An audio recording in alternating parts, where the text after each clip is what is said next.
Good afternoon, sir.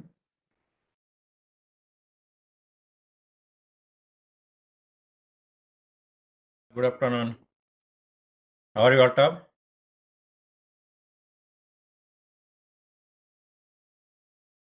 We can't hear you. Today I was running here and there, no electricity at home. Oh, okay. But anyway, I just couldn't understand. Now your voice is clear. Oh, what happened like when you start the meeting? At 1 o'clock it is good enough. Then Uh, something happens, I don't know.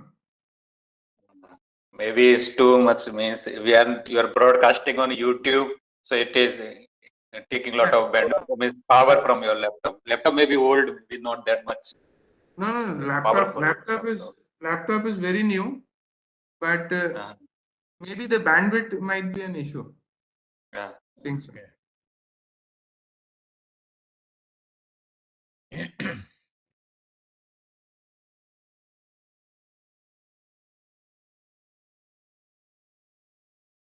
So is that like power issue regular or is it just like No, I think so. There's some construction going on, so they have cut it down for maybe they are installing a new transformer or something like that.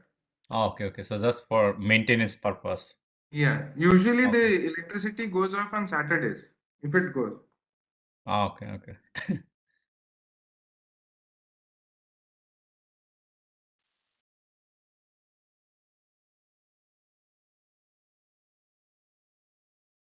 Because due to COVID, many things have changed, like pattern of using internet, energy consumption, you know, Yes, yes. uh, many things have changed.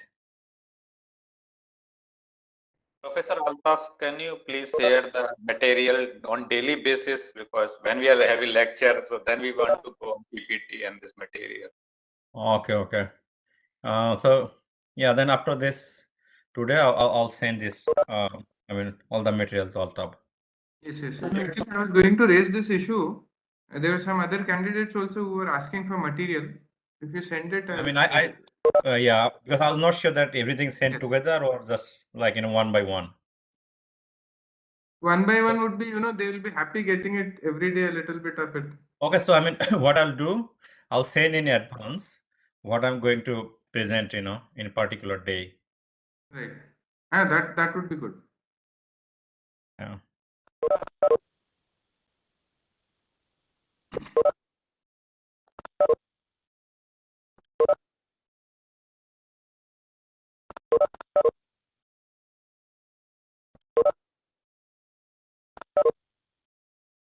We are having lectures from Hitachi ABB also in the evening.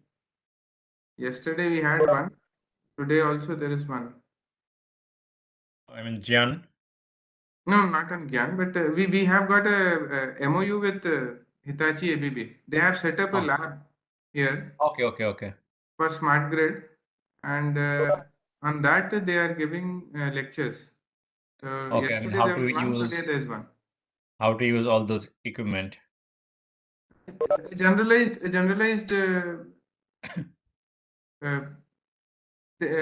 what we say presentation on different grid related topics. Yesterday Oh, it was okay. about protection. Let's see today what happens.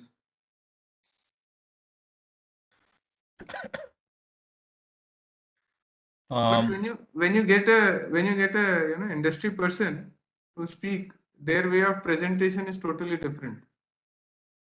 yeah, that's right. But they are more like application, so that's why Yes. sometimes also you'll enjoy, presentation from Now industry people. the difference comes up when the industry person starts teaching you theory. Then I think, yeah, it's a different thing. But but I think they are good in teaching more like the application. Yeah. Um, I mean, but for us, we work more on theory than application. Yes. But for them, I think, And yeah. and and if data is also required, they're very good on that. Data is also well formed on them. Yeah. Welcome, Ibrahim. Oh yeah, how's it going? Yeah, Good. fine. How about you? So I mean, Altaf, today I just invited Ibrahim. Yeah. So Ibrahim has already completed his PhD, and now working with me as a postdoc. Okay. So what we'll do today, I mean, in the first hour, initially I'll be talking about some basis and theory of photovoltaic system, and the second hour, Ibrahim will show some research outcome on mainly how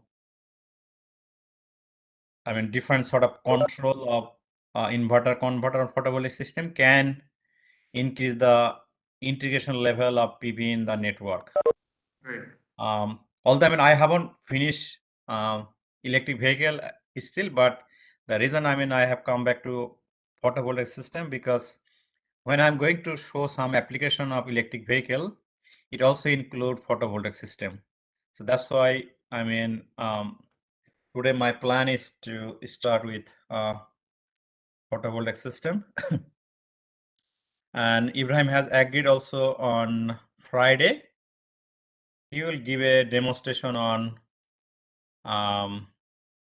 multi-objective optimization. I think one of the student, not a student, one of the attendees, she requested to give a demonstration on how you can implement multi-objective optimization. So Ibrahim will give a demonstration on Friday using MATLAB, and he will show using different sort of data, how you can like model, how you can implement in artificial intelligence using different sort of algorithm. So should we start? Yeah, I think so. We can start. We have got 25 right now. Okay. We can start. But just before we start, I wanted to inform the participants when I send you a WhatsApp message and there is a loudspeaker at the bottom, please don't reply to that message. That is a broadcasted message, so you need not reply it. It is only for information purpose. Ibrahim, you can take the center stage then.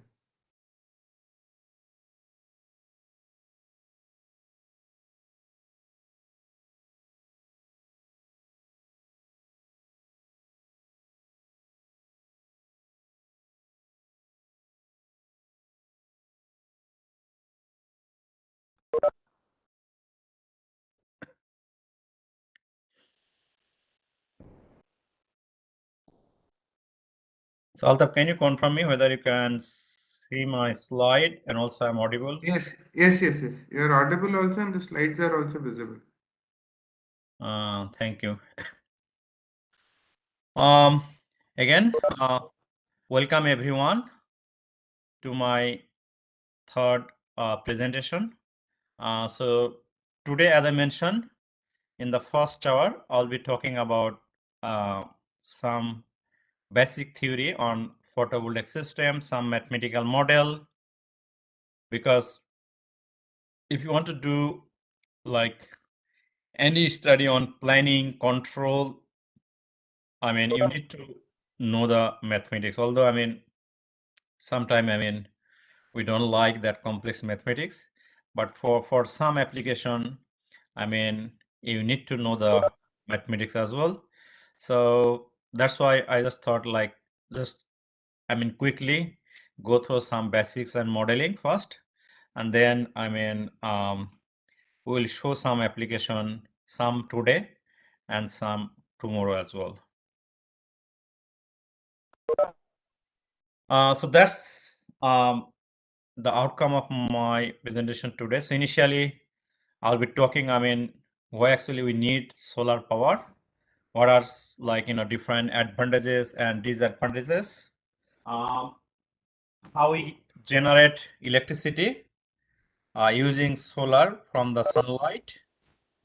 And I'm just given some link for YouTube video. I'll not play now, but you can watch later when I'll be sending the slide to Altaf. And as I mentioned, I'll be sending just after the presentation today. Then I'll also show the equivalent circuit of photovoltaic cell. What are the impact of temperature and shading effect on the performance of photovoltaic system. And then I'll talk about like the the overall structure of photovoltaic system, starting from like cell, module, string, array. And then I'll also show how we can determine the photovoltaic system efficiency and form factor. And then I'll also be talking about maximum power point tracking, because as you know that this is an important control which actually play a significant role on the performance of a photovoltaic system. And then I'll finish by showing some of the control of converter and inverter, and I'll also touch on concentrated solar power system as well. Now, first, let's talk about actually why we need photovoltaic power. So you might know that the energy demand all over the world is constantly increasing. So it is expected that by 2050, so if you compare now, the energy demand will be almost double. So that means if the demand goes double, we have to double the generation as well.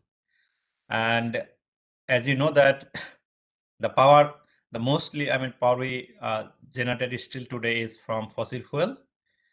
And due to sustainability issue, we cannot rely on the fossil fuel, and also there is environmental issue as well.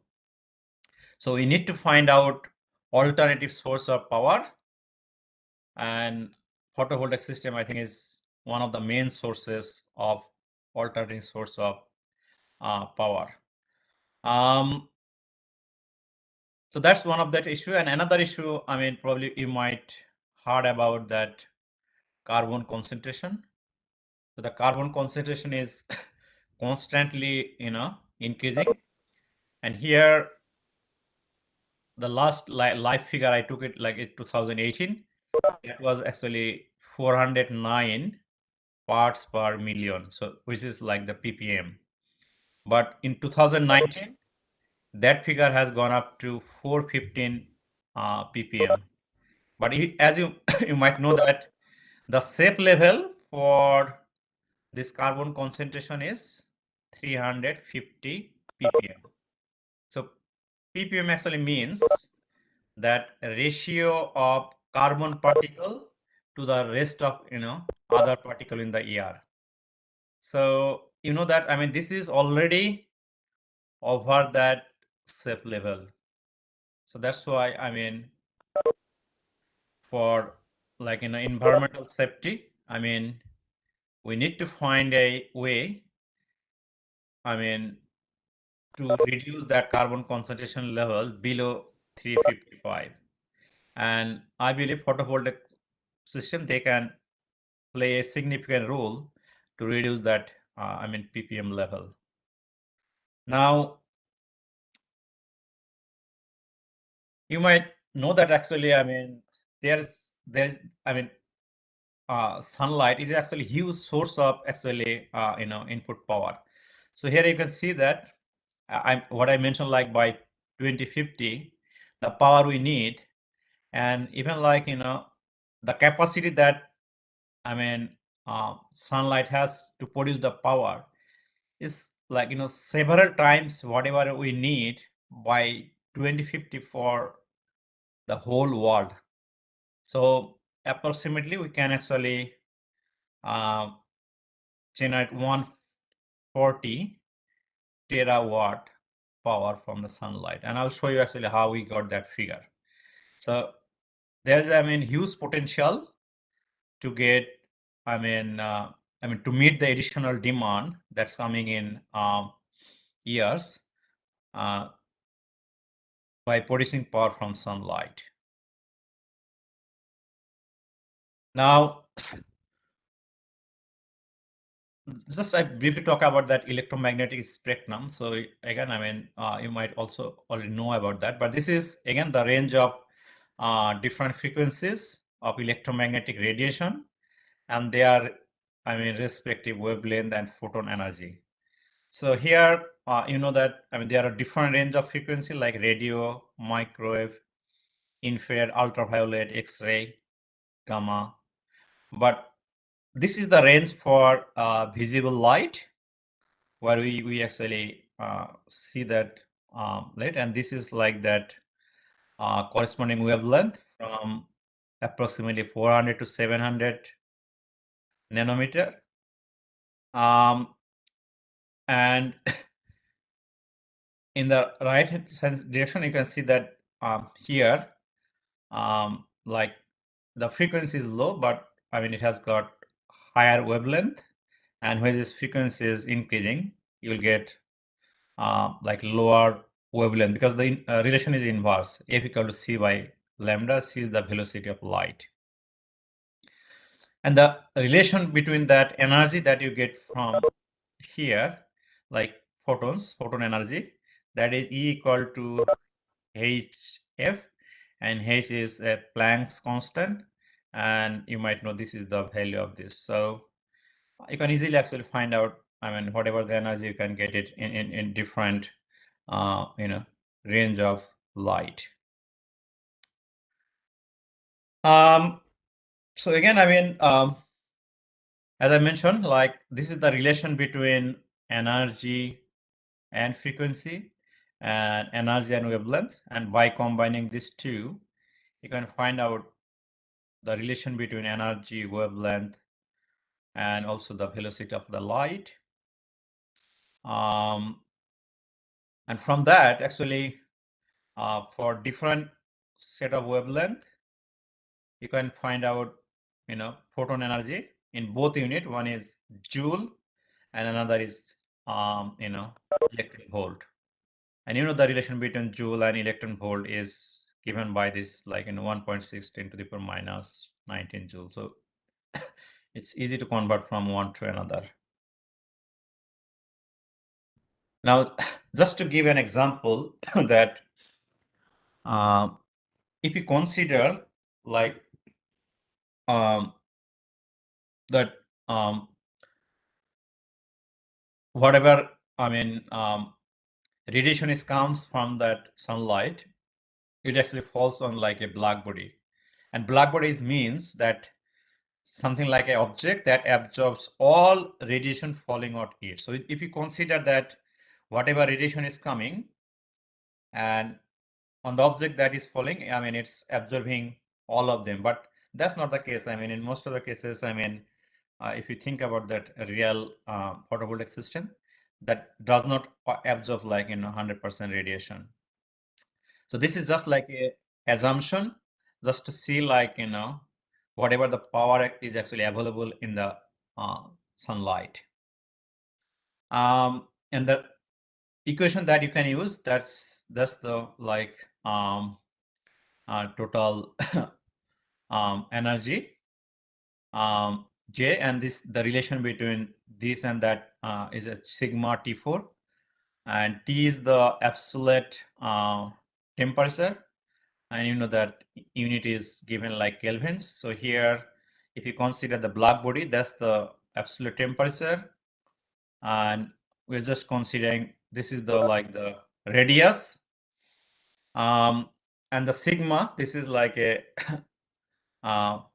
it's called like a Frank or something like that constant, and just using that one, once you know the radius, you can easily calculate the power. So you can see this is like the total power that sunlight emits, but this does not mean that the whole power actually reaches on the ground, but this amount of power actually sunlight emits. And then, I mean, if you would like to calculate like considering that, you know, Earth distance is this much from sun, and then if you just like, you know, divide that one, you will see like almost like 1400 watt per meter square energy that is actually comes to Earth. So that means this much energy comes to Earth, and then if you again multiply by the area, again you will get the total power, which is like 179,000 terawatt. So this much actually energy actually comes from the sun to the Earth. So as I said, like even if we can like make it in a form which is can be utilized, which is actually more than enough to meet the growing demand of the energy. And as I mentioned, like this is more than enough to meet the growing demand. And if you would like to get that many, I mean, like 50 terawatt of power, so just for like for to do that, I mean, what sort of area you might need, and this gives some like this much of area might be needed just to produce 50 terawatt of power. But again, I mean, here we are considering like not considering the efficiency and so on, because if you consider like real efficiency, again, I mean that area would be even much higher than what we can calculate from here, because here we're just considering like whatever device we use to convert that energy from sunlight to the usable energy, or just considering 100% efficiency, but that's not the case. Again, that's just give you some idea, like what sort of power is available in the sunlight, and how much power actually comes to Earth. This is also probably well known to you. I mean, what are the pros and cons of photovoltaic power generation? So as you know that this is very simple. It's not like a wind turbine or other normal machine where you have got like moving parts. Sometimes you need like waters, and also in most of the cases you need regular maintenance as well. But in the solar power, you just install it, forget about like uh, at least like 10 years. But recently, I mean, they are giving like for panel, they are giving like 20 to 25 years warranty in Australia. I'm not sure how long it's given in India. And also this is like modular. You can easily change the capacity in any time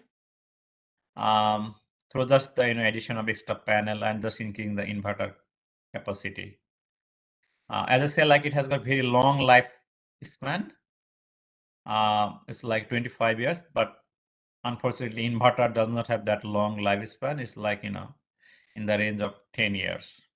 But in most of the cases for inverter, they give like 5 years warranty. Short time lead. So if you want to install, you can do it in within like in a few days. Like here in Australia, I mean, we can easily like starting giving the order and complete the installation. I think sometime 2 weeks is more than enough. So it takes like maximum like 3 weeks. And as you know, this is like a infinite energy source. So that's the I mean great advantages of photovoltaic system. But there are some limitation as well. So as you know, this is like a variable generation. You know that when there is no sunlight, you will not get any power. And also when you have got any shading from cloud trees, that actually dramatically reduces the output power. And also you cannot control, I mean, you cannot schedule as well. The cost, I mean, in many countries now it is comparable to other generation, but still in many countries this is higher than coal and gas. Other issue that it needs actually relatively large space. I mean, if you compare with the wind turbine, as I said, like in a wind turbine, single wind turbine, maybe you can use like 7 megawatt, but to get 7 megawatt from photovoltaic system, you need a huge space. There is a power quality issue because it's actually contribute to voltage rise. And recently, I mean, most of them are coming from silicon. So I mean, this material again might be rare or even like more expensive as demand is continuing to increase. Now, how we generate electricity from photovoltaic system? Again, this is like a chemical process, so I'll not go very deep, but I'll just like in a few words I'll just explain how it is generated. So again, it's just use that photoelectric effect. You might know that. And again, this photoelectric is nothing but this is a phenomena in which electrons are emitted from materials after the absorption of energy from the visible light. And I already mentioned what's the range of the visible light. And the emitted electrons that we know call it like a photoelectrons, and that effect is actually called Hertz effect or photoelectric effect. So you might know about that p-n junction in the semiconductor materials. So when it's actually getting energy from the light, that means it actually hit that in a photovoltaic cell, and that's how some electron are get free. And then during that phenomena of p-n junction, it's like move from like n type p type, and that's how actually finally it produces the DC power.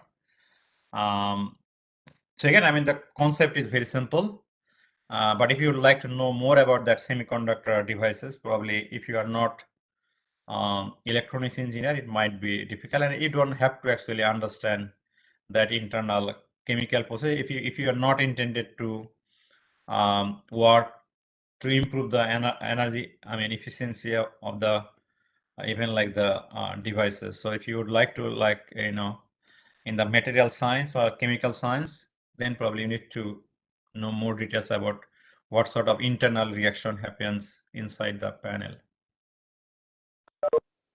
But as an electrical engineer, we are always interested to have a equivalent circuit, because once we got equivalent circuit for us,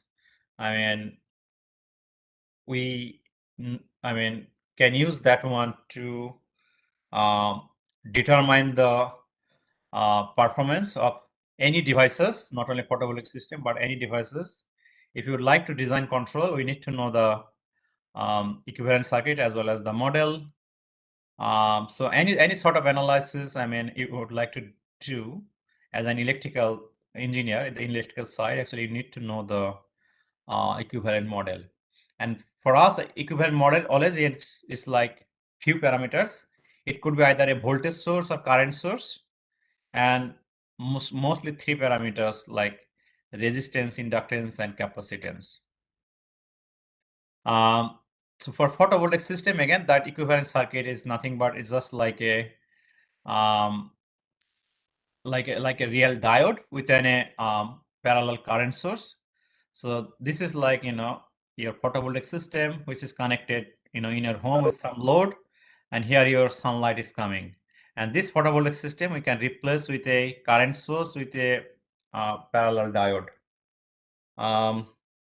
And again, this is very simple and ideal version of the equivalent circuit, because always we start with the ideal case because that is easy to understand, and then later we just go to more practical case.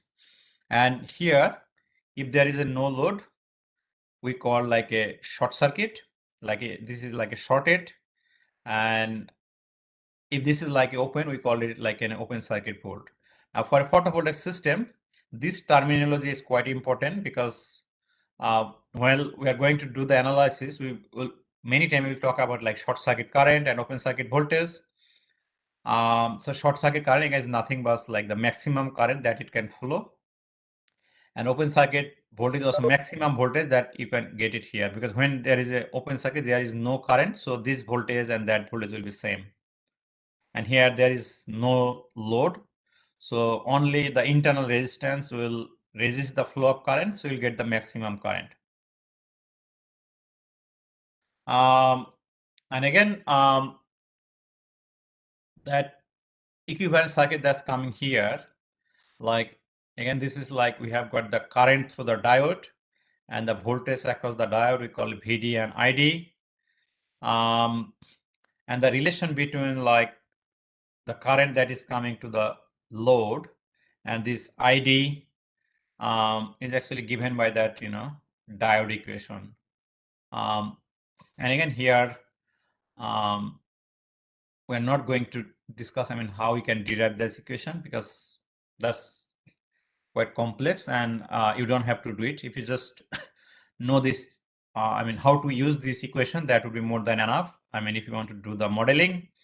So here again, we have defined all the parameters. Some of them are like a constant, some of them are like variable.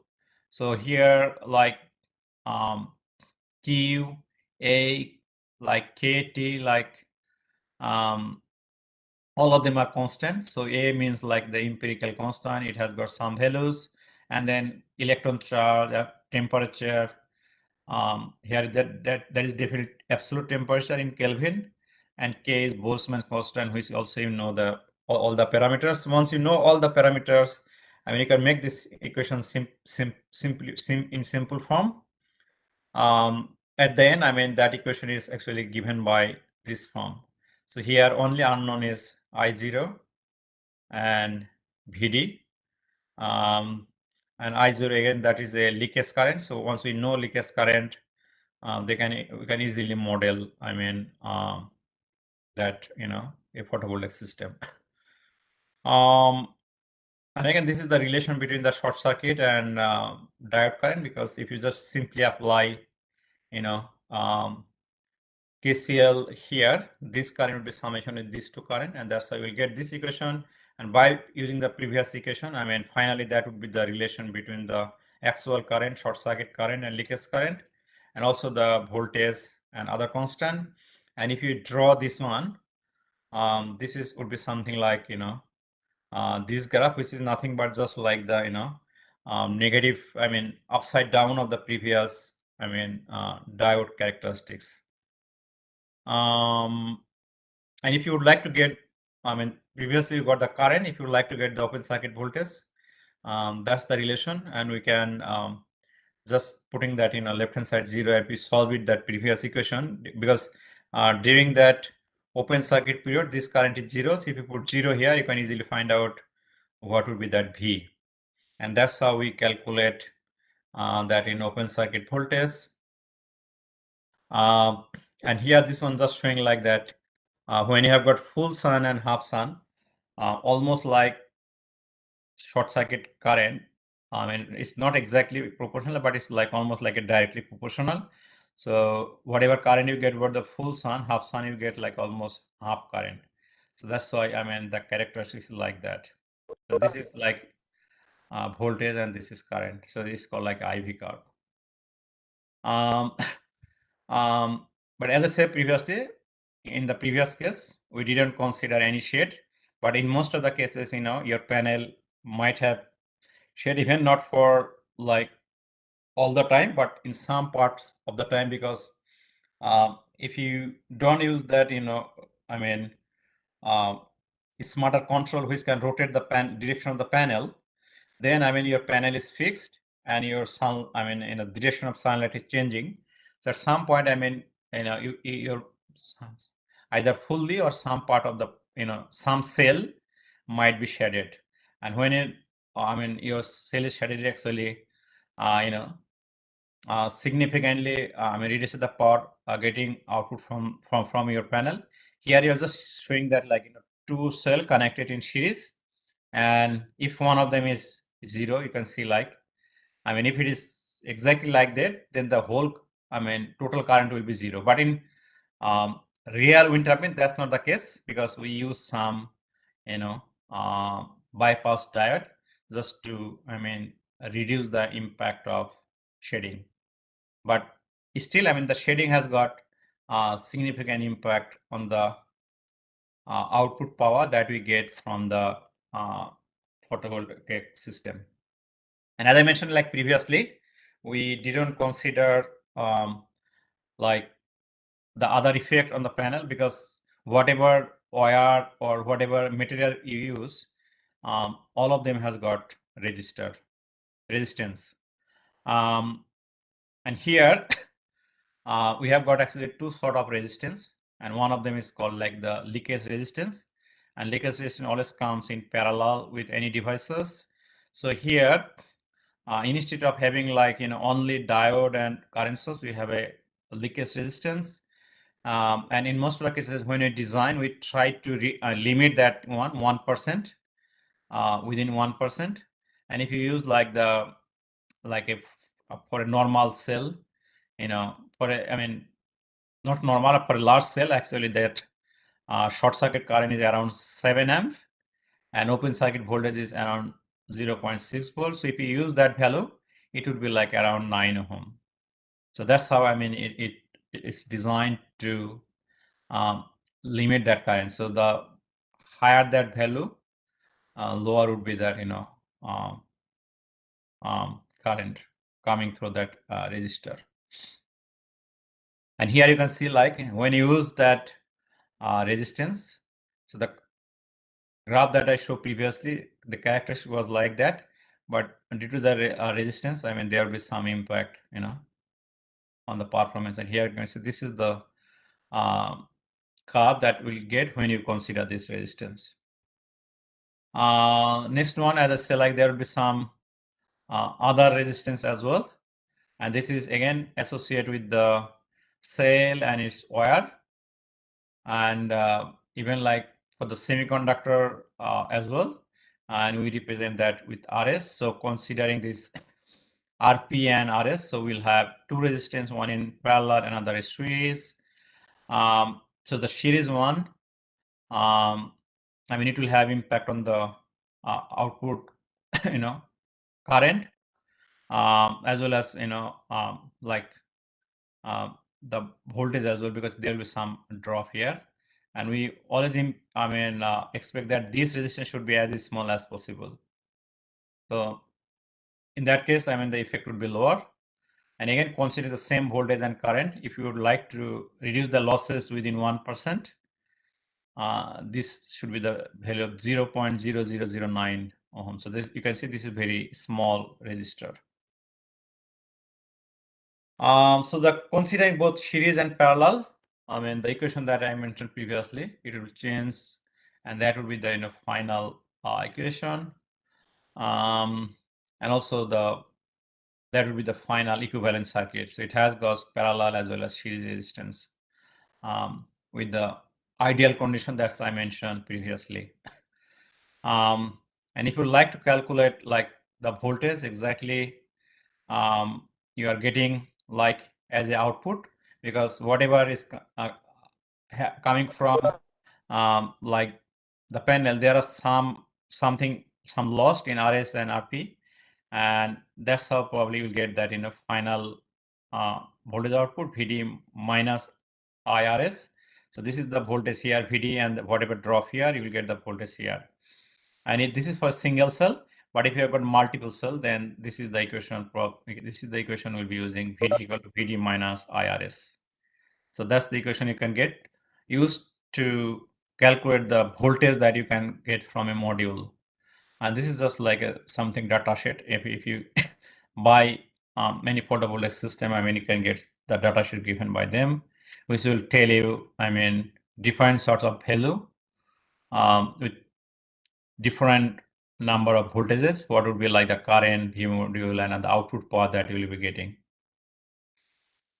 So with the real case, that's the real graph you will get, not the previous one that I mentioned in the beginning. So that's more like the equivalent circuit and operation. Next, if you would like to design a photovoltaic system, how we can do that. So to do that, again, we need to know some terminology. Here, the smallest part of the photovoltaic system is the cell, and as I mentioned, like it produces like a half a volt. And you know that this half a volt is not enough for real application, so we need a number of cells in series to increase the voltage level, which could be usable for our load. And to do that, I mean, often we have like the module either 12 volt or 24 volt. For 12 volt module, in most of the cases, there are like 36 cells connected in series, but sometimes it might be slightly less. It could be like a 33 cell if you have got like more output from a single cell. And for 24, it's almost like a 72 cells that's connected in common. So this is like a module. Here you can see number of cells are connected in series. And then you have got like a PV array where you have got number of module which is connected in series and parallel to get your, desired power output from the PV array. And once you have got like module, you just have like number of cells in series and parallel. That's how you can actually get the similar equivalent circuit for a module as well. And this equivalent circuit is quite important because when we are going to design that maximum power point tracking control, that's actually come from this characteristics curve between current and voltage. I'll just ignore again whatever discussion that's given as just for this one. So when you have got like a number of modules connected in series, that means to get higher current. And you can see like the current from single module, two module, and three module, the current, when series, that means, higher voltage, but same current. Sorry, here you can see like the same voltage, but the voltage for a single one, this, two module, this, and three module, that. So voltage will increase. And when you got in parallel, you will get higher current, but the same voltage. So here you can see same voltage, but higher current when connected in parallel, which is true for other devices as well. Now, what happened like if you like to design that maximum power point tracking, you need to know that PV curve. So this is like the power, which is nothing but the multiplication of voltage and current. And you can see here, like at the beginning, the voltage is 0, but the current is maximum. So the power will be 0 because power is the multiplication of voltage and current. For like a DC, there is no power factor. So what I'm trying to say that when the current is maximum, your power is 0. And when the voltage is maximum, your power is 0 as well, because at this point current is 0. So we cannot, get the maximum power, which is multiplication of short circuit current and open circuit voltage. So it should be somewhere, less than that point. But we always try to get that, maximum point that we can operate. And that's the point we call it, maximum power point. And we design some control for any photovoltaic system design for any set of voltage and current, just to make sure that, we get maximum power for that any particular condition. And that is actually ensured by the maximum power point tracking, which I'll be showing in a few minutes time. And again, this how you can calculate that field factor. So field factor is nothing but again that actual power that you are getting, and the maximum power, theoretical maximum, which is not practically possible. That's open maximum voltage and maximum current, and the ratio for like that crystal silicon solar is like 70 to 75%. But when I've got like multi junction amorphous silicon module, which is like 50 to 60%. So that's the maximum power you can get it from this photovoltaic system. Other also important thing is that the impact of temperature.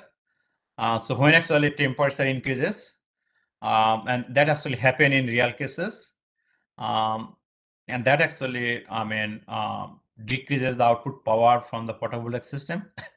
And the reason behind that like per degrees centigrade increase in temperature compared to your ambient temperature, like 0.37% voltage drop, but the current increase, but the increase is like only 0.05%. So you can see that the drop of voltage is much higher than the increase in current. So that's why when your voltage increase, the power is decreased almost like a 0.5% per degree centigrade increase of temperature. And that is, you can see here like the performance on the current, as I said, like, slightly increase, but the voltage you can see, decrease. No, sorry, this is like given only like a cell temperature, but I'll show you, in few slides, how it decreases, increase the temperature, and how you can, get that actually real cell temperature with your normal operating, normal operating temperature. And this is the relation between how you can calculate actual cell temperature. This is the ambient temperature. This is normal operating condition. And normal operating condition is always given like, this is like more like, this S is solar like radiation, which is unit is kilowatt per meter square, and temperature is given like in centigrade. But in some cases, if normal operating that cell temperature is not given, then you just use the other equation is given here, where instead of that you use like the gamma, which is again that's the proportional factor that depends somehow on the wind speed and how the modules are ventilated. And for that, typical range is like 25 to 35 degrees centigrade for gamma. The impact of shading also, we can mathematically calculate what could be that real drop that actually happened in a particular cell for like having a shading. And how to do that, that's actually explained here. Just considering that you have got n number of cell, n minus 1 cell is fine. Only nth cell have some shading problem, and due to that you will not get any voltage. So if that is the case, this diode will be like reverse bias, so all the current will flow through this. And as you know, this is a very high resistance, that's why there will be a significant drop here. So if that is the case, just by some simple mathematical calculation, this one will give you some it's a good approximation what could be the drop due to the shading effect that can happen for a photovoltaic system. And this is again like the same thing, like if shaded, that is instead of this graph, you will get the graph like something like this one. And this one just shows like shading effect, like the 50% for a cell, 100% for a cell, and this is for two cell. You can see that the power that you'll be getting, it will be significantly dropping. But as I mentioned, like this is not the real case. So in most of the cases, with the cell, we use a bypass diode. That in normal condition, this one would be like reverse bias because you will have the voltage here. So it will not be conducting, but when there is a like shading problem, this diode will be on. That's why it will bypass this one. Only the voltage drop here, like a 0.6, that will be the drop. There will be some drop in the performance, but not like the previous case that I mentioned previously. And here, instead of this graph, if you use the bypass, you will get better performance compared to the previous one that I mentioned. Sometimes also we use like this blocking diode with the module, because what happens sometimes if you don't use that, if you have a number of modules which is initially connected in series and then parallel, and in some cases there is a variation in the performance and there's a variation in the temperature, there will be like a circulating current flowing through this, and that's how it will, influence negatively the performance of the photovoltaic system. That's why we use diodes, so that only current can flow one direction. There will be no current in the reverse direction. Again, so that's like more next. Just a few minutes. I'll be talking about how we can, design that maximum power point tracking control. And there are a number of methods. You'll get in the literature.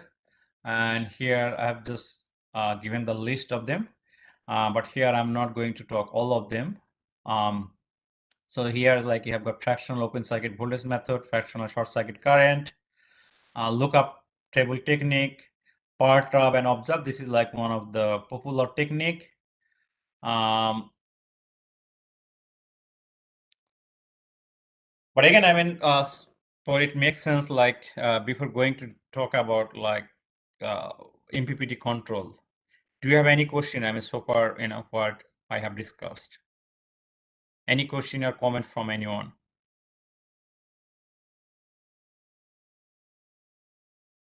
If you have any questions, please ask.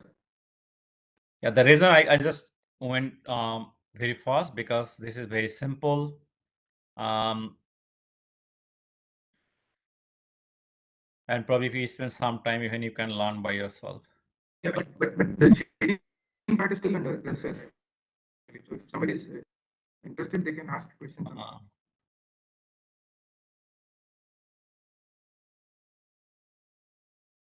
Okay, if not that, I'll just go like few minutes, and then I'll hand over to Ibrahim, who will show some research outcome on photovoltaic system. So let's, bear with me another few minutes. So this is like comparatively simple method, perturb and observe incremental conductance that use. But if you want like very faster method and also accurate, then you can go for like fuzzy logic and neural network based power point tracking control. So this is the algorithm and working principle for perturb and observe. This is quite actually simple. So the way that it works, that is actually explained in this flow diagram. So the way that actually it works, so in most of the cases, as you know, for DC to DC converter, there is a reference voltage. So what we do, we actually perturb this reference voltage with a small fixed amount until that next perturb is decided based on the status of the change in power. So initially we perturb this reference value, and once we perturb the reference value, there will be a change in the output power.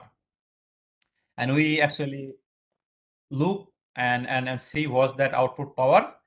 And if that output power is less than the maximum power, we keep going. Like here you can see that we started from some point, then we keep going until it goes like the maximum point. But if it goes like you make a part operation, and if the power goes the maximum point, then your difference will be 0. So in that case, instead of going forward, it will come backward. And that's all, like few adjustment, you can easily get the maximum point. So here again, this is the reference, and this is the actual voltage. So once you since the reference, at some point your control will again go back and come back to the reference value. And once things, you need to be careful about doing this, that your frequency of MPPT should not be greater than your settling time, which is in most of the cases we set like 20 millisecond, but it could be something other closer other value as well. And the sensing of IPV and VPV should run at a higher frequency than the frequency of updating, because before updating we need to sense what's the actual value and calculate the power before making another perturbation. And this sort of technique is already available in different software, even in MATLAB. Other one also is it's quite similar, but instead of like changing the reference value here, we sense that sorry, again, this one actually representing the previous one is just showing like 3 different value maximum. Here in the left hand side is less than that, and in the right hand side is more than that. So if it is less than that, we'll just keep coming in the maximum. If you go exceed that one, you will come back to the previous point. Sorry, and the next one I was saying this is like a depends on the conductance, and you know that conductance is nothing but is the ratio of voltage and current, and for this one, again, I mean, what you will be doing, you will be actually changing that ratio of voltage and current, which is nothing but that actually conductance, and then you will see like whether the change in the current and the change in the voltage, I mean, again, it is like either positive or negative. Based on that, again, I mean, you will either increase or decrease the voltage, and that's how, I mean, you will you see like this is the maximum point and this is the voltage. So if your voltage is here, then you will increase the voltage. If you, I mean, somewhere here you can see that if dp by dp, this is like positive value giving, then you will increase. But if the negative value is coming, then you will actually decrease the voltage.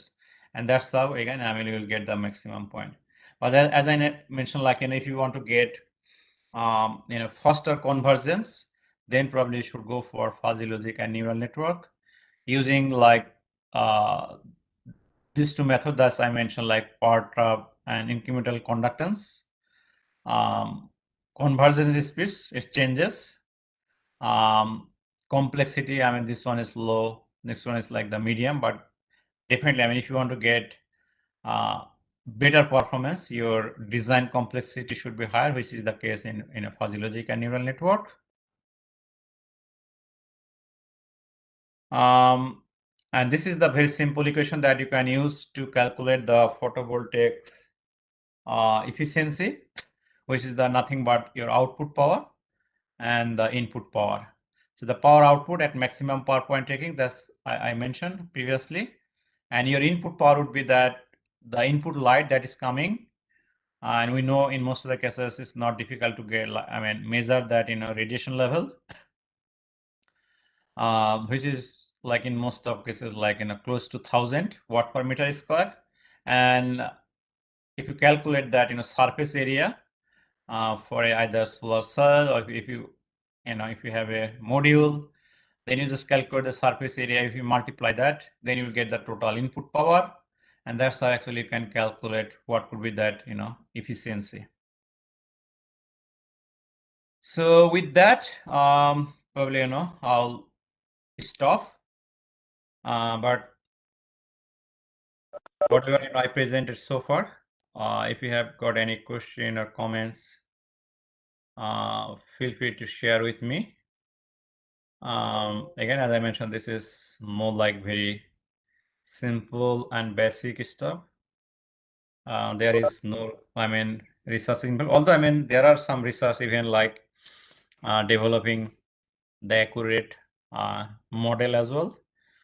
Even like Ibrahim, he published like, you know, a couple of papers just for the developing model from historical data.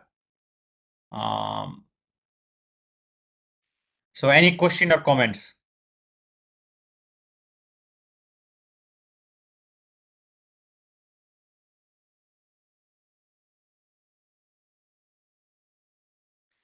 It seems like there is no question or comment, Ibrahim. So when you are ready, you can share your slide. So thank you very much for your presentation. So I'll just share my screen now. If you just can make sure that you can see my screen.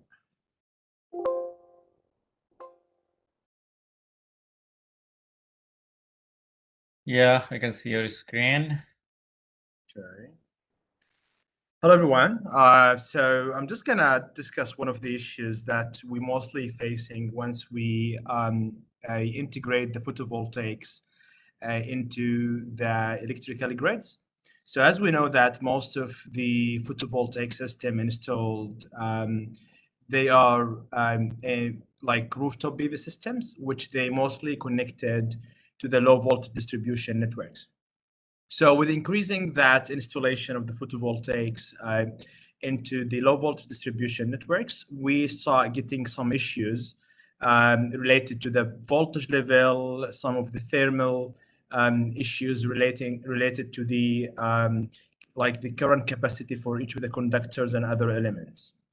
So, and that actually limited the increase of the PV penetration levels. So in this presentation, I'm just going to show you guys according to how we can increase that high PV penetration levels using the inverter settings. As we know that the photovoltaic system contains the photovoltaic panels, which produce a DC power, and then we connect that to the power converters, which is the inverter in this case, to convert the DC to AC.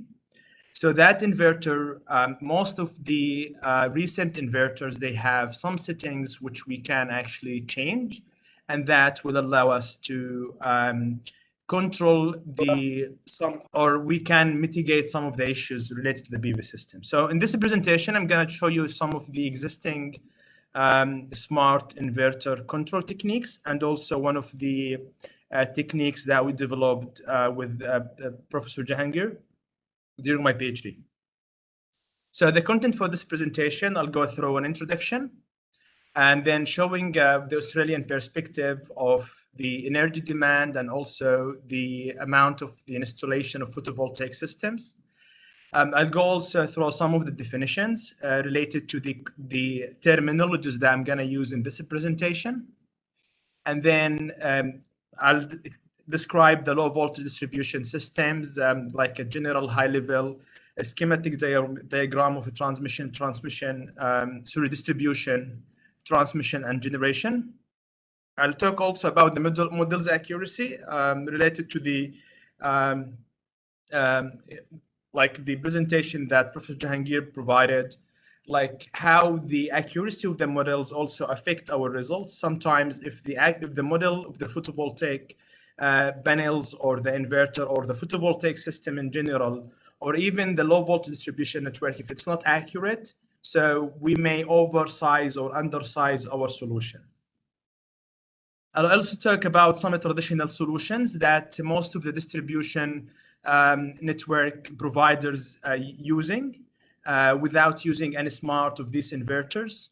And also I'll talk also according to the existing PV smart inverter solution that most of the companies now start following, and there's a lot of standards the countries start developing to start using these smart inverter solutions. In USA, they already start using that, in Australia as well. I'll go through a case study showing the existing PV Smart inverter solutions and also show the limitations for them. And I'll explain as well like the new developed algorithm that we developed during my PhD in a case study showing the results and also the comparison of these results for different techniques to see how we can increase the penetration of the photovoltaic levels into the low voltage distribution networks without causing any issue or without even spending money from the distribution companies. And after that, the conclusion to conclude the results. So as an introduction, as I mentioned, like rooftop photovoltaic systems are rapidly increasing, and there's a lot of projects in Australia and overseas. They encourage people to install photovoltaic systems. So, however, there is an emerging trend to limit the connection of PV systems due to the limitation of what we called hosting capacity and other network constraints. So even there's a lot of people installed and there is a lot of initiatives, but now the distribution companies, they start facing some technical issues in the grid. What we called it the hosting capacity, that the network, like how much PV like systems or level that low voltage distribution network can host without any problem. So now most of the DSPs, they start facing an issues And based on that, some of the DNSPs, they emerging a trend to limit the connection, or at least to limit the output from this photovoltaic system that we injected to the low voltage distribution network. Therefore, it's essential that the PV system have operating conditions to support the network capacity and reliability. So the existing PV systems can solve this issue themselves, as I mentioned, using the smart inverter control techniques, which is some settings already existed in the recent inverters. Using that optimization for these settings, we can solve this issue. Most of the, or many of the most challenges in the electrical systems occur today in the low voltage distribution networks. As I mentioned, like most of the photovoltaic systems are rooftop PV systems, so they installed in the low voltage distribution network. In the medium voltage level, high voltage level, mostly there is no issues. These challenges include like the challenges and problems, the technical challenges that the DNSP start facing include the voltage rise, a phase imbalance, because most of the PV systems for the rooftop are installed in like as a single phase systems. So that will make imbalance problem. And because of most of these PV systems connected to the inverters, which using unity power factor, so we inject high amount of field power to the electrical grid, so that makes some also issues in the grid itself. So that will make a poor power factor in the network itself. And also there is one of the issues, as I mentioned, thermal capacity limits. So once we design the low voltage distribution network, we select the cross-section area of the conductors based on the energy demand. So, but once we now injecting high amount of energy to the grid, so that means we're gonna increase the current flows through these conductors, and that make a thermal issue. So according to the Australia, so the peak demand, it's around 36 gigawatt peak. The PV installation in Australia, it reached around 20 gigawatt, so around 2.5 million installations, which means 1 out of 4 houses in Australia, they have photovoltaic systems. So the issue that start raising more PV systems in the low voltage distribution network causes more challenges. So I'm going here through some of the definition. I mentioned before hosting capacity. So we can define hosting capacity as the maximum amount of solar PV that a given distribution network or a part of it, like a feeder, can host without any negative effect on its normal operation at any time, at any point of time. So that means hosting capacity, the maximum amount of the PV, which could be 10, 20, 30%. If we installed all of that in a feeder or in a distribution network, we don't have any of the technical issues that I mentioned before. So that's what we're calling a hosting capacity. So the normal operation, which I already mentioned here, like without affecting its normal operation means the voltages like within the limits that the DNSP providing, which is in Australia between 0.95 per unit up to 1.1 per unit, without any also affecting of the assets. So that means the thermal issue. So all of the assets that we have, cables, transformers, the current injected from these PV systems is less than the maximum thermal limit, and also without affecting the protection of the system.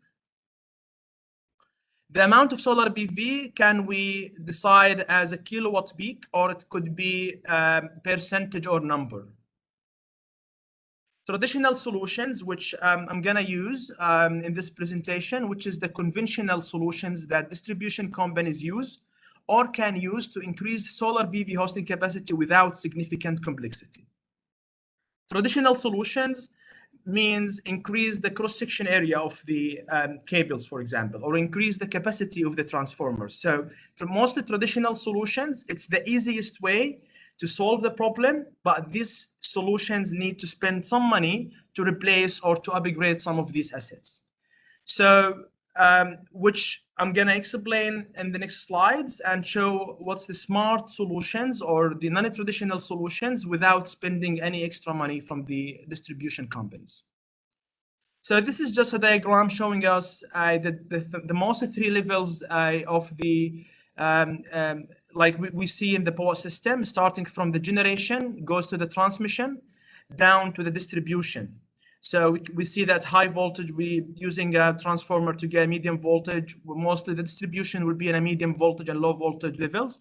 As I mentioned, that most of the problems that we're facing in the low voltage level. So we're gonna look more into the low voltage distribution networks to find or to define the limitation challenges of the PVs, and then how we're gonna solve these problems.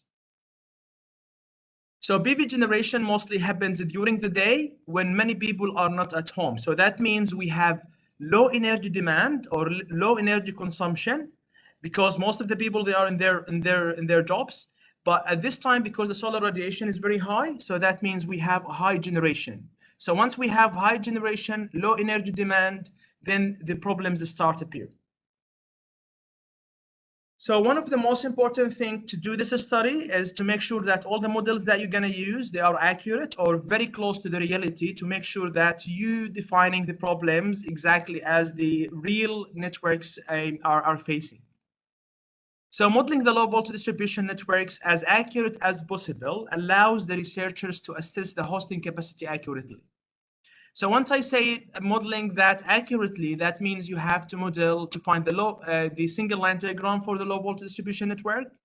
And then you have to find all the network information related to that network in terms of the voltage levels, the cross-section areas of the conductors, the type of the conductors they used, if there is the transformers, resistance, reactance in the zero sequence, positive sequence for the cables, for the transformers as well, if there is any capacitor banks or inductors related to that, and also model the three-phase loads to see the imbalance between the several phases.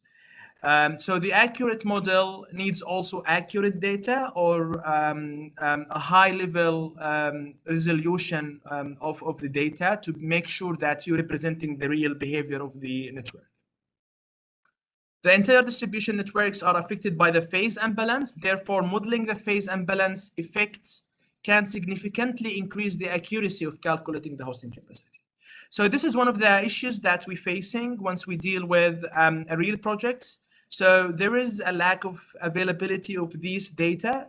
So most of the DNSPs, they doing the low voltage power flow, mostly using balanced networks, which does not reflect the accuracy of the results. So you have to make sure that your model contains the phase imbalance effects to make sure that the hosting capacity results you will get at the end, they are accurate and very close to the reality.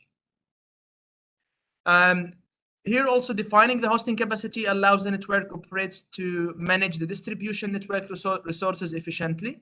So if your hosting capacity results are accurate, that means once you do an operation design optimization for the distribution energy resources, that will be efficient. So there is also not also just the model itself affects the results, also the tool that you're going to use may support the model that you think about it or not. Because once we do the modeling for the low voltage distribution network, mostly we can't model everything from scratch. So we know that there is a lot of the mathematical equations represents the accurate models for each item and asset in the low voltage distribution network. But at some point, we can't use all of that because it will be a huge amount of equations, and we need some of the optimizer and solvers to solve that. So that's why we will go to one of the tools or several tools, they support these high accurate models. So one of these tools called OpenDSS. So OpenDSS, it's an open source tool. It's developed by EPRI, Electrical Power Research Institute in USA. And it's one of the accurate tools to model the imbalance distribution or low voltage distribution networks. So the issue with that, like it supports mostly the power flow and the load flow analysis. This tool is still within the development to develop other studies, but for hosting capacity and photovoltaic effects, smart inverters, it's a recommended tool. There is another tool developed by some researchers. It's called Power Model Distribution, and that's also an open source framework to do the power flow and optimal power flow analysis. But this tool is built on a language called Julia. So you have to get the language Julia and then install that package to be able to use it. There is another tool actually. Before it was not supporting the imbalance power flow. But now we start supporting that. It's called Panda Power, which is based on Python. So traditional solutions, like the first thing is, as I mentioned before, we have in our low voltage distribution network some transformers. Some of these transformers, they have the tab changers or load tab changers. So that means we can change the tabs on the secondary side to increase or decrease the voltage level based on change the amount of ratio in the secondary side. So that's what we called it a load tab changers. So the first option from the traditional solution, if your transformer in the network contains this option, then you can find the better settings for that. Because once there is a high voltage, which mostly occurs during the day, that there is a low energy or load demand, and there is high generation from the photovoltaics, you can at that stage decrease the voltage in the secondary side. You can decrease the voltage in the secondary side, and based on that, you can solve this issue. So this is a time consuming because it's an offload tab changer to disconnect that area and then make sure that the voltage in the secondary side less than the limit. So once there is a high injection of the energy from the photovoltaics, then you will not exceed the voltage limits. So this is one of the solutions, but this is a time consuming solution. The other solution could be medium voltage on load tab changers. So in the medium voltage also, you may change the tab changers. So this is a good solution, but it needs like more you need to spend some money to develop some controllers to make sure that there is a controllers and monitoring devices in the low voltage side. Once they monitor there is a high voltage issue, then they can reduce the voltage in the secondary side of the medium voltage transformer. The third solution, PV smart inverter settings. So this is a non-traditional solution. So we already have the inverters installed. This inverter installed with the PV system. So once we control the exports using either volt watt control strategy or volt var, then we can actually reduce the amount of voltage or increase it based on the controlling of the output real power or active power and the output reactive power from the inverter. So that is the non-traditional solution. So we're going to discuss more about that. So which are the most cost-effective solution? So far, as I mentioned, these two, they are working fine, but one of them is a time consuming. The other one needs more like spending some money on that to develop and buy new monitoring devices and some of the controllers to make sure that you control the voltage efficiently. So it's clear that the PV smart inverter settings will be the cost-effective solution. So PV impacts could be avoided by exploiting the flexibility of the transformers and network automation.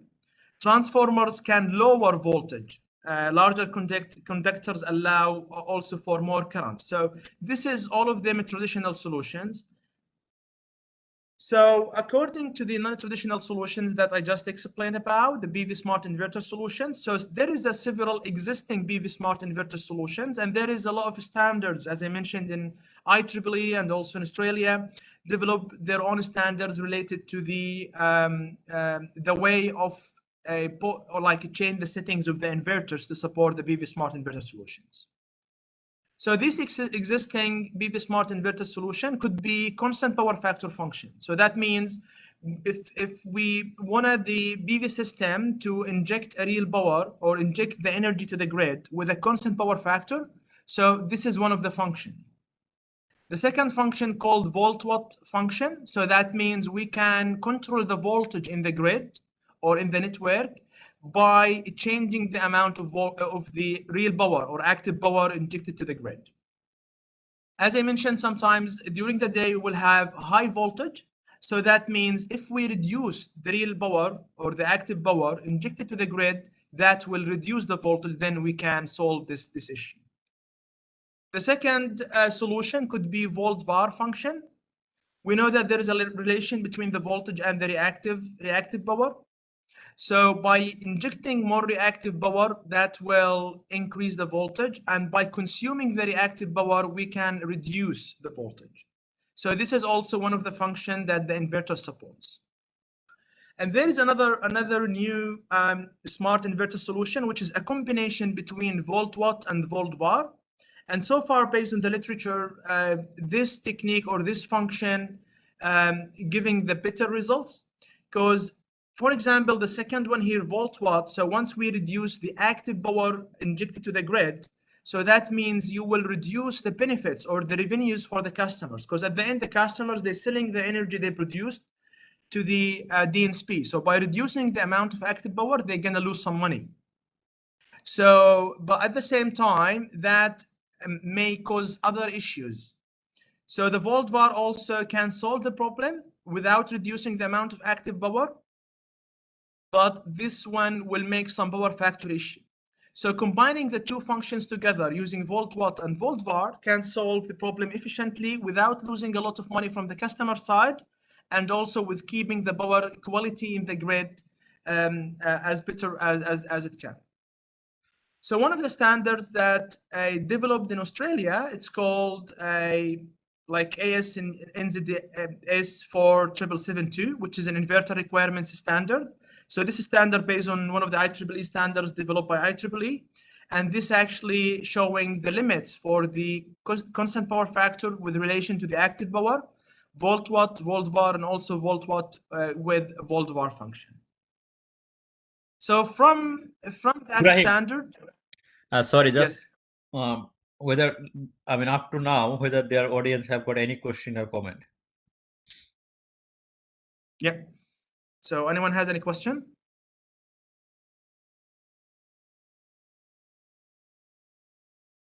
Questions? Okay.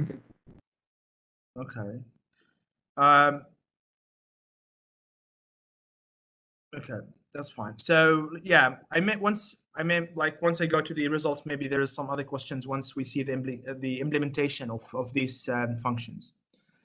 So the first smart inverter function, it's called constant power factor function. So this figure based on the Australian standard showing the relation between the power factor in the y-axis and the active power on the x-axis.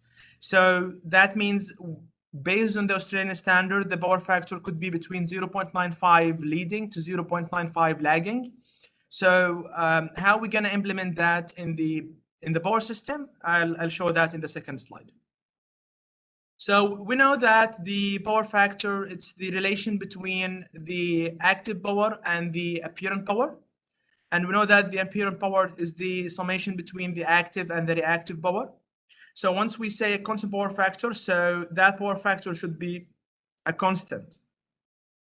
So if it's 1, then all of the energy generated or all of the power generated from the inverter will be active. So that means Q will be 0. In that case, we will get a unity power factor. But once we want to reduce it to be leading or lagging, so that will change the amount of reactive power.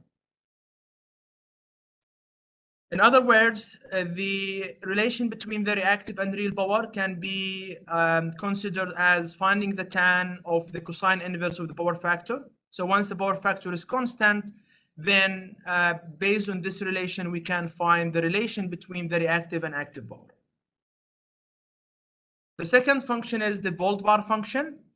As we can see here, we have in the x-axis the voltage and in the y-axis the amount of reactive power.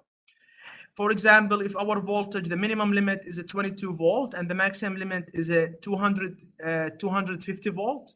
So that means once the voltage decreased to be less than 220, in that case, we're gonna inject more reactive power and reduce the active power to push back the voltage to be 220 or more. And once we have a high generation, low demand, and then the voltage exceeded the maximum voltage, 250, in that case, the inverter will start consume the reactive power to reduce the voltage and push it back to be within the limit. So injecting reactive power or consuming the reactive power, if we just have a look to this relation, so once we gonna inject reactive power, that means we gonna reduce the active power injected to the grid to make sure that we are within the thermal limit of the inverter, because at the end, the inverter has a capacity which will be as an apparent power. So we have to satisfy this equation. So once we consume reactive power or inject reactive power, that will affect the active power to make sure that we're still within the capacity of the inverter.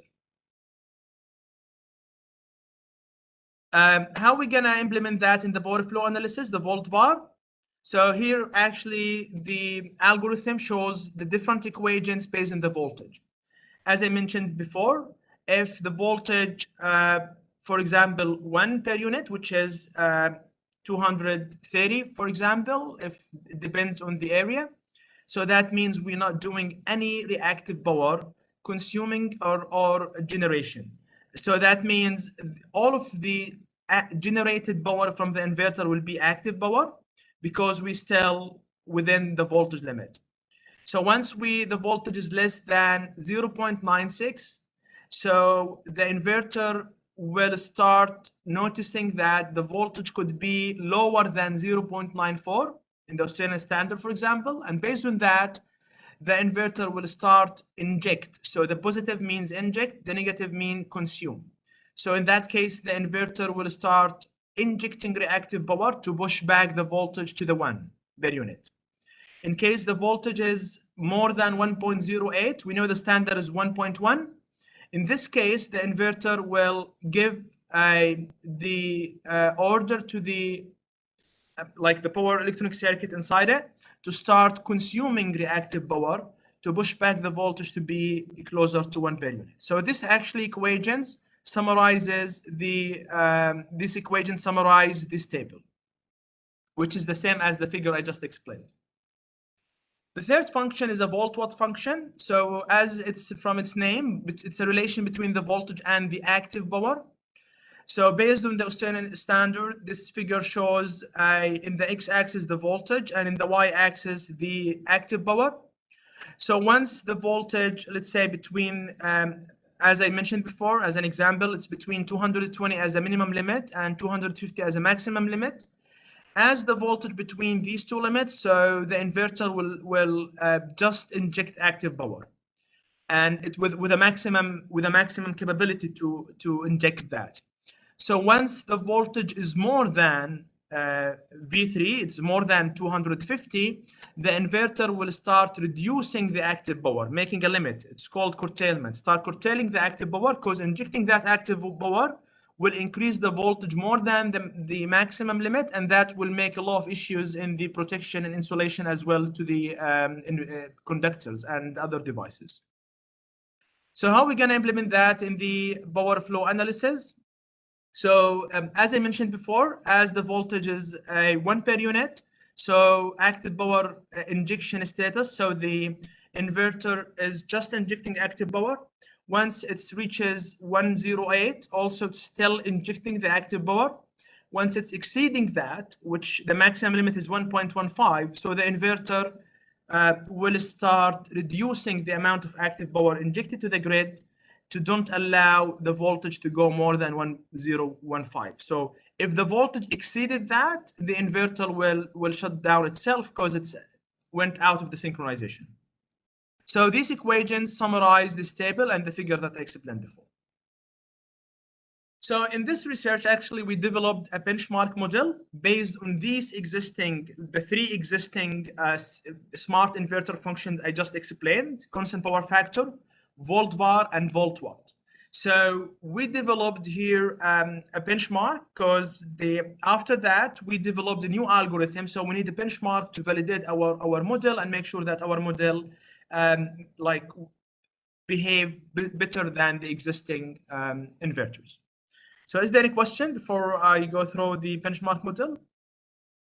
Ibrahim, can you just say a few words on Julia as well? Sorry, your voice is cutting down. What's that, sorry? Sorry, can you repeat that? I did not get your point. I mean, always we have got issue Altaf to hear you because your voice is breaking down. But you can write in the chat, I mean, if you want to say something. Sir, actually, this is Kasi. Actually, he is asking Ibrahim sir to explain basics about Julia also, like some few words about Julia. Oh, Yeah, okay, okay. yeah, sure. Yeah, sure. So Julia, it's a programming language.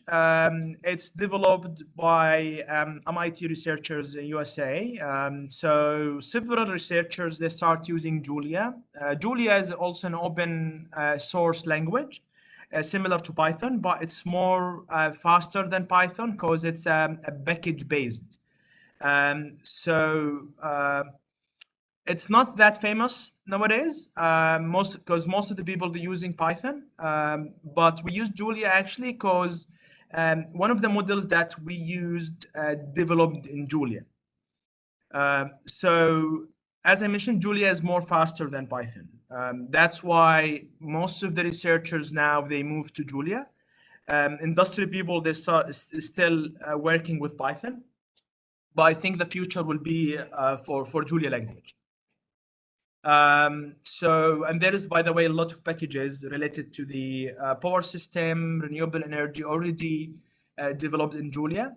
As it's an open access language, so you also have the ability to download the package, develop to this package, and or add some new ideas and contribute to this language. So in this project, actually, we use Julia to develop our model. And also in the benchmark, we use Julia as an interface with an OpenDSS to illustrate the results. So this is a benchmark model. Excuse me. Sorry? Excuse me. Yep. Actually, now most of the people they use a MATLAB model. Isn't when we compare Julia with that of Open MATLAB model, what way we can compare, sir? Okay. So the issue with MATLAB, like it's not an open source. You have to pay to get the license for MATLAB. So that's why most of the researchers and industrial people, they prefer open source languages like Julia and Python. The issue with the MATLAB, because it's a matrix, it's developed based on the matrices. So in optimization, for example, Julia will not go through all of the values. So once we use it, for example, in optimization, because it's not a matrices, in MATLAB, most of the optimizers and the models will go through all of the possibilities, and that will consume needs high like a longer time to find the optimal solution. Comparing that with Julia, Juliet has a different solvers and a different way to deal with the numbers, so that can reduce the time in the simulation. So mostly people preferring in industry and nowadays in research Python and Julia because they are open source languages. Like anyone can download them. Everything is available. All the models you can find it. In MATLAB, sometimes you can't find most of the models, so you have to do the model by yourself from scratch. Okay, thank Also, you. like when you have got complex model, MATLAB takes like hours of hours, I know, for complete your like total analysis. Yeah, because MATLAB based on matrices. That's why. Yeah. So Plex, I saw someone wrote something according to that. We can use Plex. So Plex, I think it's more power electronics. But here we mention, we do not go through the detail in power electronics. We model the inverters and all of that based on power system perspective.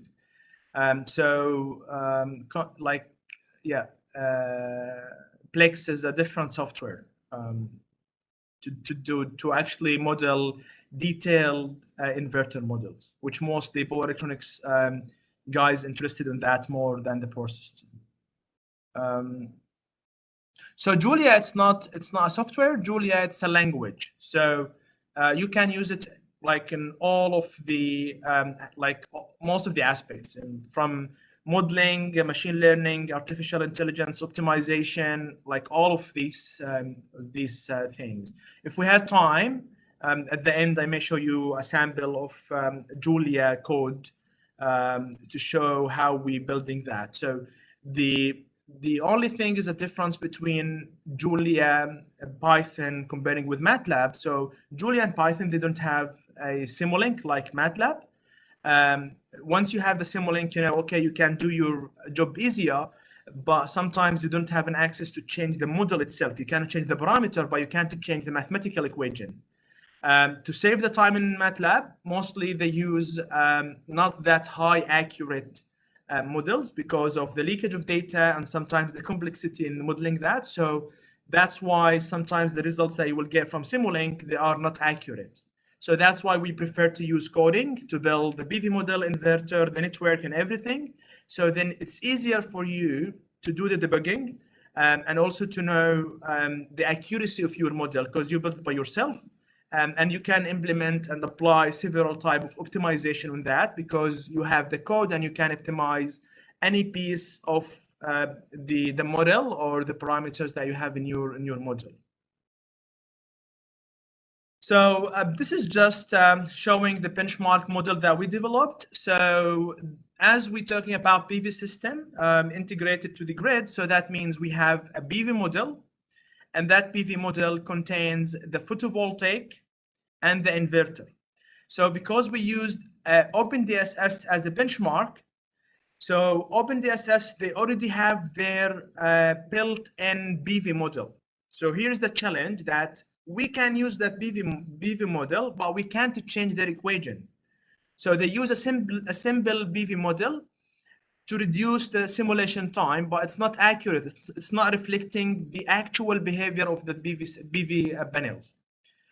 But as a benchmark, we don't have any other option. So that's why we use their PV model. So that PV model needs meteorological data and also datasheet information, as Professor Jahangir just mentioned in the previous presentation. We need solar radiation and temperature as a meteorological data, wind speed, pressure, and all of that. For datasheet information means here the short circuit current, the open circuit voltage, and alpha, beta, gamma, which is the temperature and effects on the voltage, current, and the power. So once we enter all of that, then we will have the PV panel model. And also OpenDSS, they have a built-in model for the inverter as well. So we just connect that PV model with the inverter. So in that case, we have a PV system ready. The second thing that we need also a model to the load. So any question? Okay. So also we need also to model the load, because also the two things that will change with time is the meteorological data, and that will change the output from the PV system from hour to hour or from second to second, 5 minutes to five minutes. It depends what type of a study you're gonna do. In our case, we used hourly data. So the other variation in the network will be the load demand. So also the load demand will change with time. So we did using actually deep scan clustering method just to clean the data that we got to make sure that the data they are representing the actual behavior of the customers in the low voltage distribution network. So we use these two models as two like models that they're gonna change with time. And after that, we developed the low voltage distribution network model. we got the IEEE European low voltage test network, which already you can find it in the IEEE Power and Energy Society website. They have the data for this network. So we got that network and we added the loads here instead of these red dots. And then we start adding the PV module or PV systems in the network in random way, because we not going to optimize the location, because in the real case, several people installed PV systems. So we considered randomly, we bought this PV system in different locations and study the effects of the system. So the power flow done using OpenDSS software. We used a package called OpenDSS Direct, which is an interface between OpenDSS and Julia. So in Julia, we did the input and output for the data. Also, we changed the settings of the modules and inverters based on the built-in models in OpenDSS. So we don't have a control to change the model, but we can change the settings. And after that, to go results analysis and the visualization from OpenDSS. So OpenDSS, what exactly we're doing, we use that as a power flow engine to conduct unbalanced three-phase and time series simulation of the low voltage network. So this is the benchmark model. So the only so there is no contribution in this because we're just developing different benchmarks. Hello? Any question? Hello? Any question? Actually, it is echo. It is echo.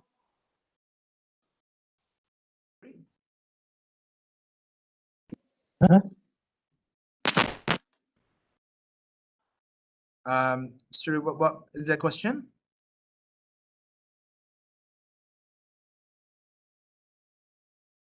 No, sir. No questions. okay. Actually, your voice only repeated again. So it sounds someone just opened the mic and they're using the laptop speaker or the PC speaker, so that's why my voice was repeated. Okay, sir. So Okay. so please, if you don't have any question, just mute yourself.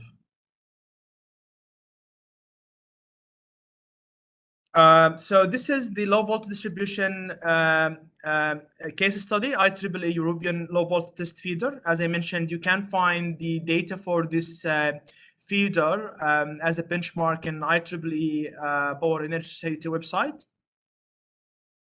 So the simulation of the low voltage distribution network with PV system and the smart inverter control techniques to increase or to enable high PV penetration levels in the low voltage distribution network is carried out based on 4 scenarios. So as I mentioned, that there is three existing smart inverters: constant power factor, volt watt, and volt var. So that's why we consider these 3 cases, and also the 4th case or the 4th scenario once we don't have any smart inverter. So just the normal inverter with PV modules, and that inject all the active power to the grid with a unity power factor. So this is like the business as usual. So the first scenario, it's the base case scenario. So PV systems are added to randomly selected buses at 10 penetration levels with 10% increments. In that case, as I mentioned, we consider that the inverter just injects active power with unity power factor. And we start adding, as we have 165 buses or 165 single loads, we start adding 10% penetration until we reach the 100%.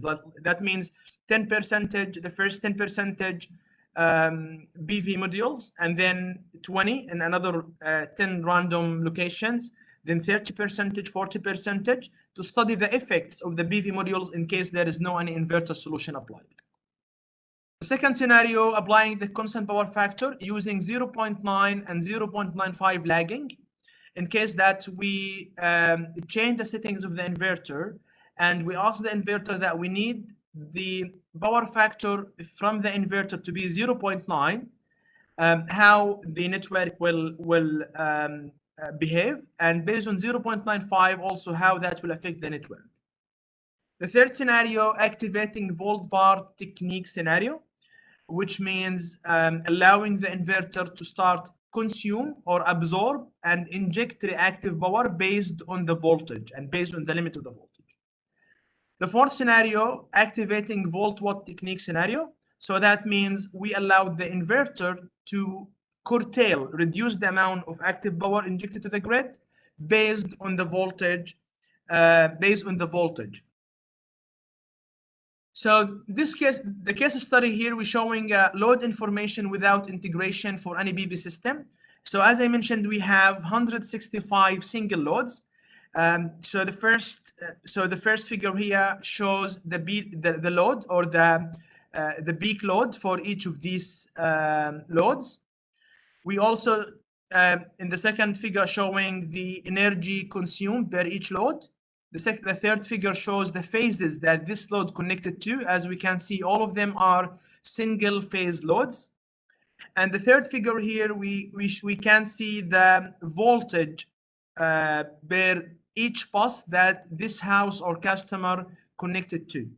So as we can see that the voltages without any PV system in the normal situation, so the voltages, they are less than the limit, which is 1.15. But some of the voltages, they are lower than 0.94, which is the minimum voltage limit. So mostly this issue happens at night because there is no energy consumption at night, and that actually will reduce the voltage at night.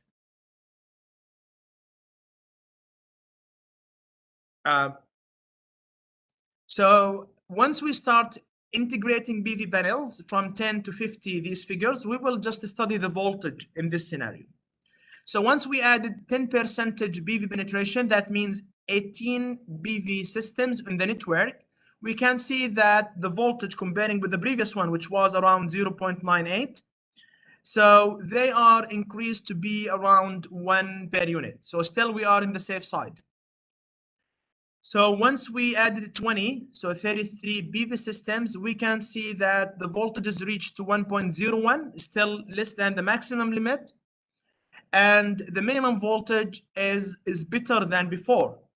So why that's happened? Because they are single phase PV systems. So there is something we call it a mutual impedance between the phases. So increasing the voltage in one phase may reduce the voltage in the other phase. So as we can see here, so far we don't have any issue from that mutual impedance between the phases, as the voltage is still higher than the lower limit, which is 0.94, and they are lower than the maximum limit. So that will continue, as we can see, even with a 50% PV penetration, we don't have any problem. So we start having the problem in the low voltage, as we can see in the 40% PV penetration level. The voltage, some of the buses reached 0.925, which is lower than the minimum voltage. And here we can see the effect of the mutual impedance between the phases, because we increase the voltage in some of the levels, so the voltage on the other phases will be reduced. So that means once there is a 40% PV penetration level, in this case, we are having an under voltage issue. But most of the DNSPs, they actually don't care about this issue, even it's a very important issue, but most of them, they cares about the high voltage issue or over voltage issue. So that's another thing that we notice from the literature and from the industrial reports, that no one talks about the low voltage issue if, like, occurs from a single phase PV systems.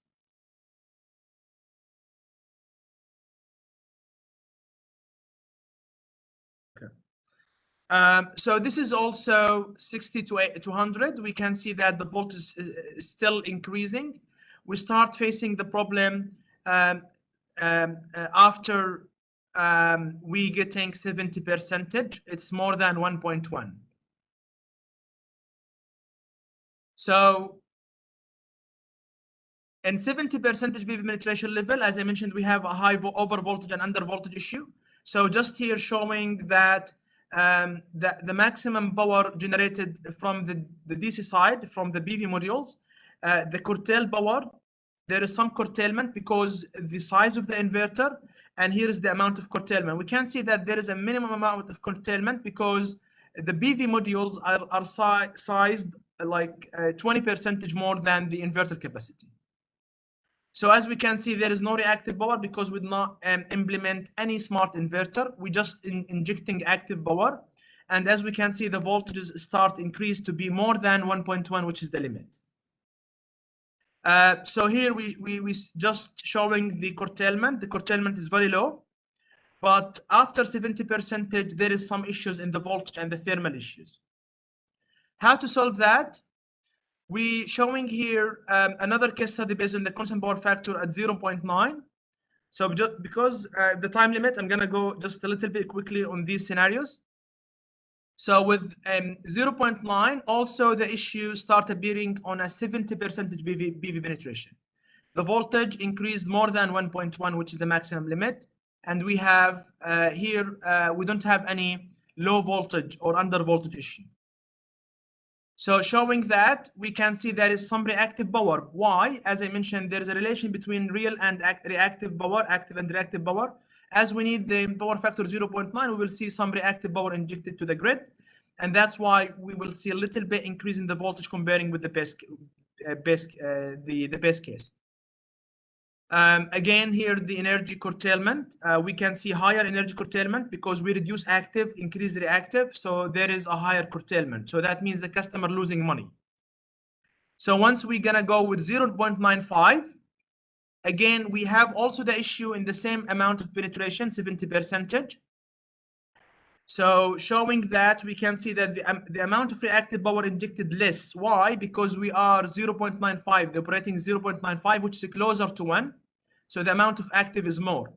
So comparing with the previous one, the curtailment is less because we're still generating higher active comparing with 0.9 case. So using a volt VAR, as we can see, even with 100% penetration, the voltage is lower than the maximum limit and it's higher than the minimum limit. So volt VAR solving the issue for us so we can implement or integrate 100% PV penetration. So as we can see, there is consumption and there is injection of reactive power according to the voltage level. Once the voltage is high, the inverter consume. Once the voltage is low, the inverter will inject reactive power. So, but here we can see that higher curtailment once we reach 100%, because there is higher reactive power consumed, that will reduce the active power injected, which we can see here higher curtailment. But in this case, we can generate, we can integrate 100% comparing with 70 in the previous cases. So volt watt. In volt watt, again, there is no issue in the high over voltage, but there is issue in the low voltage. So with 100%, some of the PV buses, they will, the voltage will be less than or closer to 0.94. But in this issue, to keep it 1.1 in the volt watt, we can see there's no reactive, but the curtailment is very high. And this table showing us that the curtailment around 21. Just of the time, okay, I'm just gonna go with just the 3 minutes, and then I'll give you the like the floor if you have anyone have any question. So let me just move in that to see the generated model. So this is the proposed model that we developed. So we developed a new technique, and that will like connecting the power factor with the reactive power and active power to solve the issue without making any power factor issue. So these are the models that Professor Jahangir just explained. This is a little bit more detailed model. For the proposed operation for the inverter, so here we operated the inverter in a lagging power factor between minimum and maximum. Instead of giving that a constant power factor, we gave the inverter a range of the power factors that can operate between them.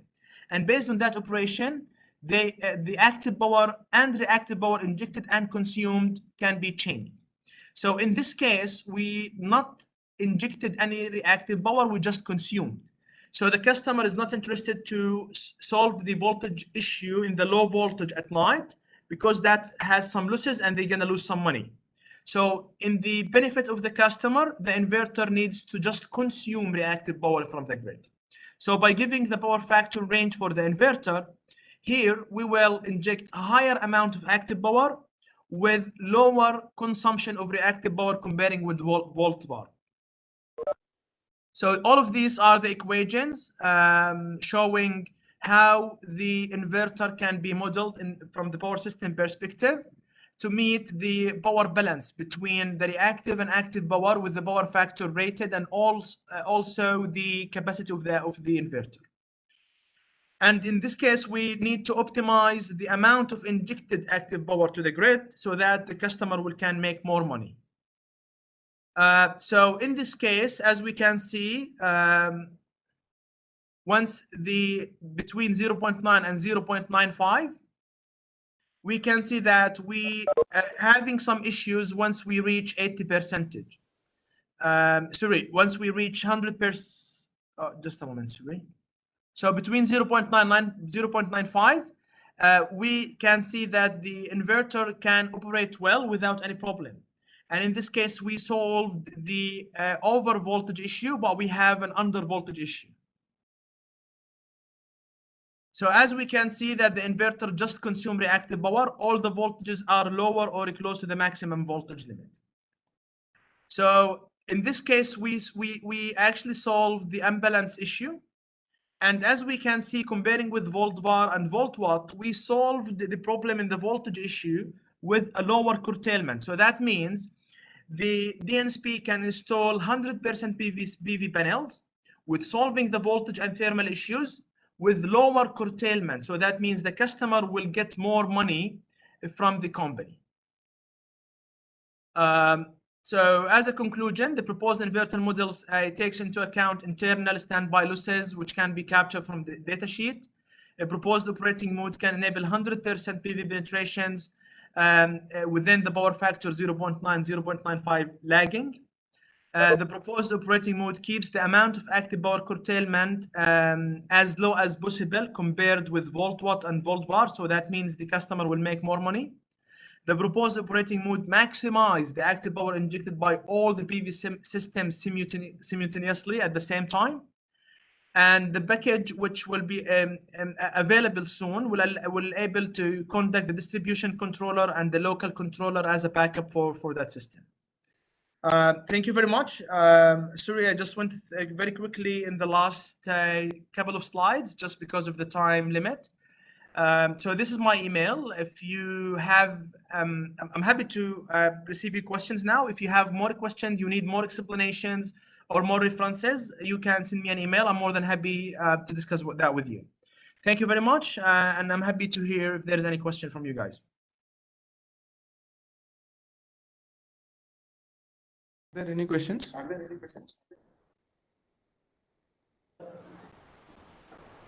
Good evening, sir. Good evening. Actually, that hosting capacity, is it how it is creating problems?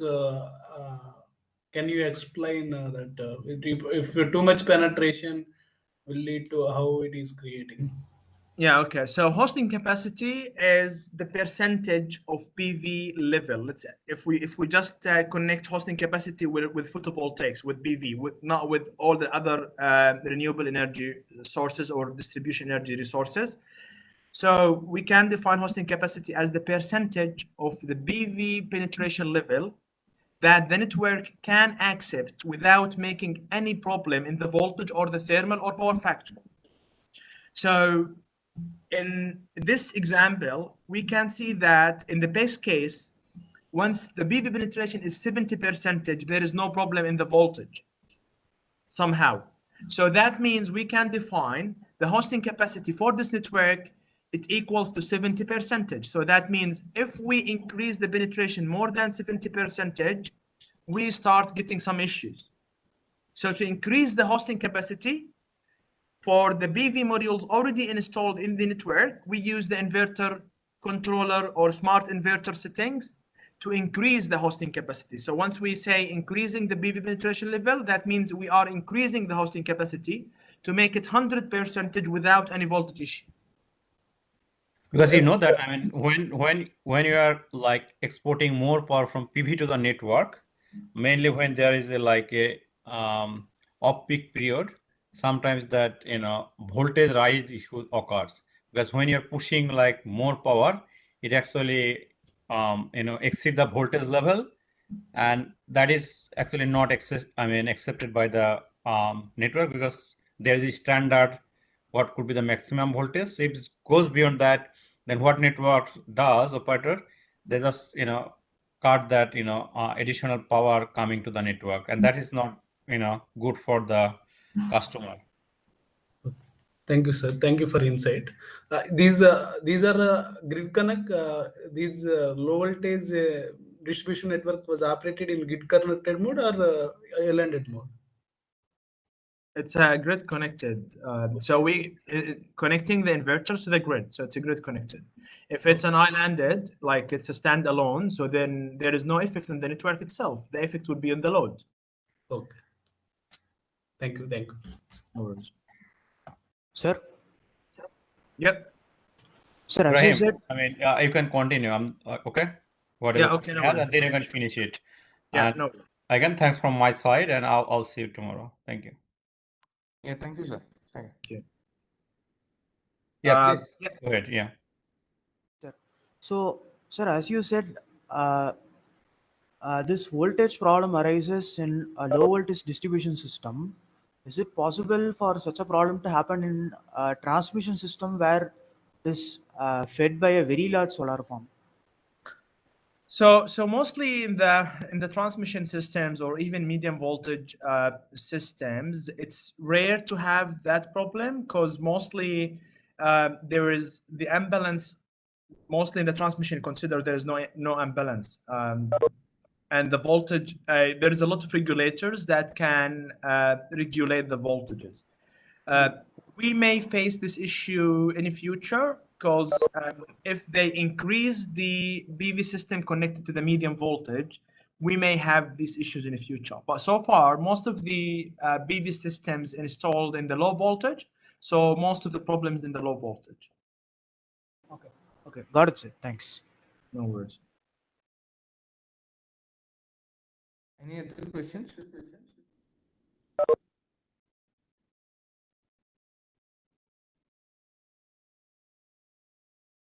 Okay, I believe then there are no questions.